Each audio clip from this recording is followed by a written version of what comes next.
ഇൻഷുറൻസിന്റെ ഒരു കാറ്റഗറിയാണ് increasing term insurance. ഇത് നമ്മൾ മനസ്സിലാക്കണമെങ്കിൽ ലെവൽ ടേം ഇൻഷുറൻസിന്റെ ഒരു പ്രോബ്ലം നമ്മൾ മനസ്സിലാക്കിയിരിക്കണം. ഫോർ എക്സാമ്പിൾ, രാഹുൽ എന്ന് പറഞ്ഞ ആള് 2025 ഒരു പ്യുവർ ടേം ഇൻഷുറൻസ് എടുത്തു. 2 കോടി സം ഇൻഷുർഡിൽ 30 വർഷത്തെ ടേമിൽ 30 വർഷം അടയ്ക്കണം. ഫസ്റ്റ് ഓഫ് ഓൾ പറയാം, ഇതൊരു എക്സാമ്പിൾ മാത്രമാണ്. 30 വർഷത്തേനാണ് പോളിസി എടുത്തത്. പോളിസി എടുത്തിട്ട് 20 വർഷം കഴിഞ്ഞപ്പോൾ രാഹുലിന്റെ ലൈഫിൽ ഒരു അൺസർട്ടനിറ്റി സംഭവിച്ചു. രാഹുലിന്റെ വൈഫ് രേഷ്മയായിരുന്നു രാഹുലിന്റെ ലെവൽ ടൈം ഇൻഷുറൻസിന്റെ നോമിനി. എക്സാമ്പിൾ, 2025 രാഹുൽ പോളിസി എടുത്തതെങ്കിൽ 30 വർഷത്തേനാണ് പോളിസിയുടെ ഡ്യൂറേഷൻ. 20 വർഷം കഴിഞ്ഞപ്പോൾ രാഹുലിന്റെ ലൈഫിൽ ഒരു അൺസർട്ടനിറ്റി സംഭവിച്ചു, അതായത് 2045. അങ്ങനെ രേഷ്മയുടെ അക്കൗണ്ടിൽ 2 കോടി രൂപ ക്രെഡിറ്റ് ആയി. 2045 2 കോടി രൂപ ക്രെഡിറ്റ് ആയെങ്കിലും ഇൻഫ്ലേഷൻ കാരണം, ഇൻഫ്ലേഷൻ എന്താണെന്ന് അറിയാത്തവർക്ക് ഇത് ജസ്റ്റ് ഒന്ന് വായിച്ചു നോക്കൂ. 2025 2 കോടി രൂപ സം ഇൻഷുർ രാഹുൽ എടുത്തപ്പോൾ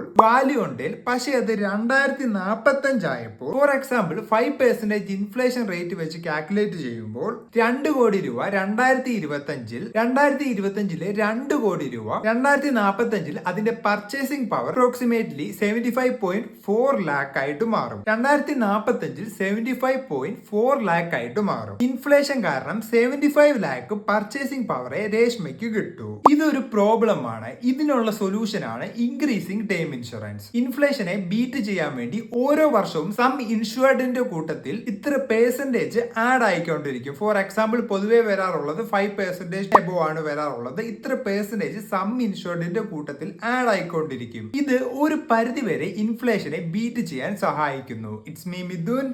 ബൈ.